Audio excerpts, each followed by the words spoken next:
Alhamdulillah, salatu wassalamu ala rasulillah.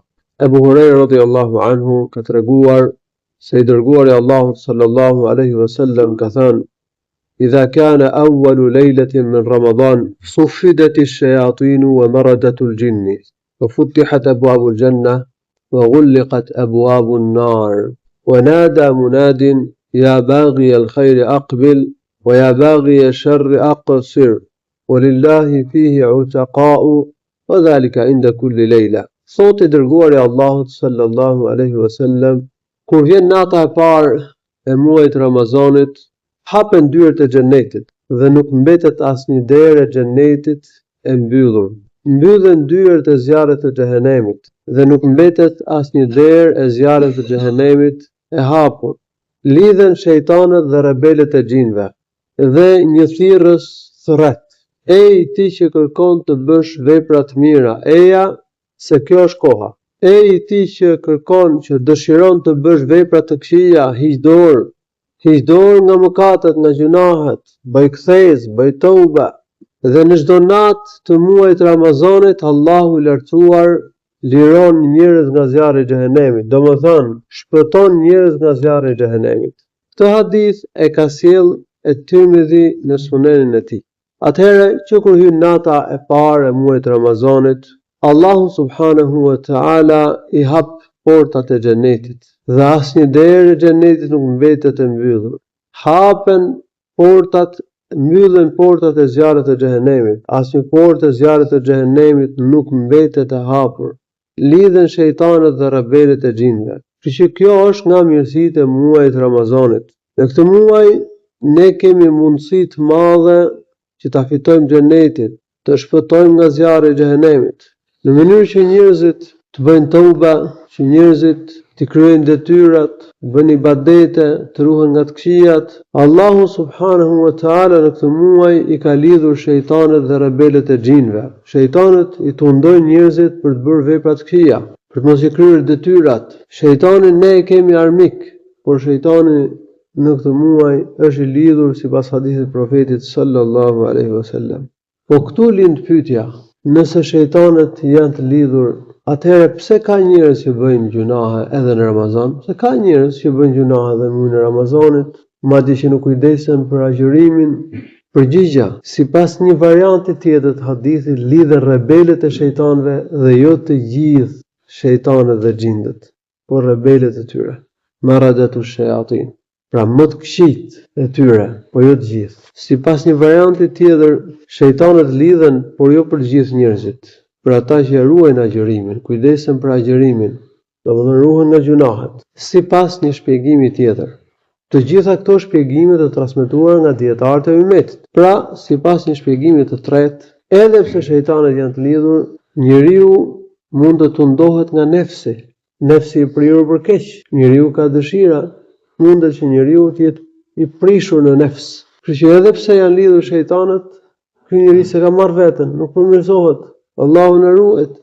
Edhe vazhdon të bëjë të këqija edhe në muajin e Ramazanit. Nuk bën kthesë edhe në Ramazan. Nuk I kryen detyrën ndaj Allahut të lartësuar edhe në muajin e Ramazanit. Pra ka njerëz të tillë që janë kaq të këqij, saqë hyn Ramazani dhe dal dhe ata s'bëjnë kthesë, ata s'bëjnë ndryshim. Dhe këta Allahu na ruaj janë larg mëshirës së Allahut, sepse I dërguari Allahu sallallahu alaihi wasallam ka thënë një hadith: men se Xhibrili ka bërë lutjen: men adraka Ramadan falam yughfar lahu fadakhala an-nar faab'adahu Allah. Kush e arrin muajin e Ramazanit dhe nuk I falen gjunahet dhe përpasoj hyn në zjarrin e xhehenemit, Allahu e largoft nga mëshira vet. Kjo është një lutje që ka bërë meleku Xhibril. Dhe profeti ynë sallallahu alaihi wasallam ka thënë: amin, o Allah, pranoje këtë lutje. O Allah ka thënë: pranoje këtë lutje. Pra Xhibrili është lutur dhe profeti ka thënë amin, që të jetë larg mëshirës së Allahut një njeri që nuk I falen gjunahet në Ramazan. Prandaj nëse robi s'kujdeset për agjërimin, nëse robi nuk bën kthesë në Ramazan, nëse nuk është prej atyre që I kryejnë detyrat, që nënshtrohen ndaj Allahut dhe që largohen nga gjunahet, ai nuk është I dej për faljen e gjunaheve, sa ai se ka, nuk I arrin mirësitë e Ramazanit. Edhe rrezikon ky rob me fjalë që të jetë larg mëshirës së Allahut, që të jetë Për banorëve të zjarrit të xhehenemit, siç mësohet nga hadithi i fundit. Dhe natën e parë të Ramazanit një thirrës, sipas shpjegimit të dietarëve, një melek thret, thotë: "E i ti që kërkon të bësh vepra të mira, që dëshiron të bësh vepra të mira, eja, se kjo është koha.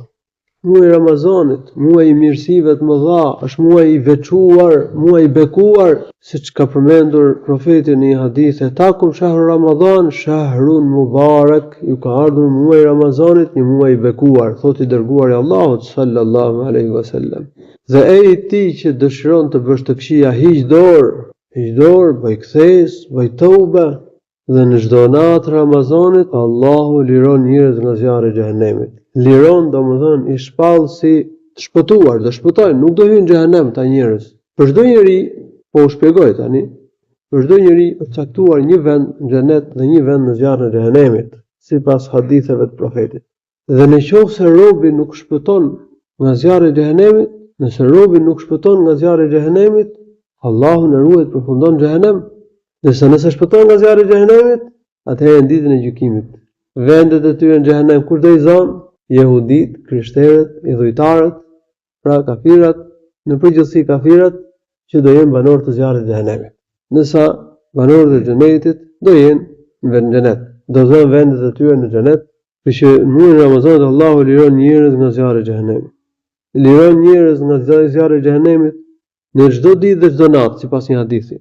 Në çdo kohë iftari, liron njerëz nga xhehenemi, dhe sipas një hadithi në çdo natë Ramazanit. Allahu lartësuar na bëj prej atyre që shpëtojnë nga zjarri i xhehenemit dhe bëhen banorë të xhenetit. Allahu ju shpëlbej me të mira. Walhamdulillahi rabbil alamin wa sallallahu wa sallam.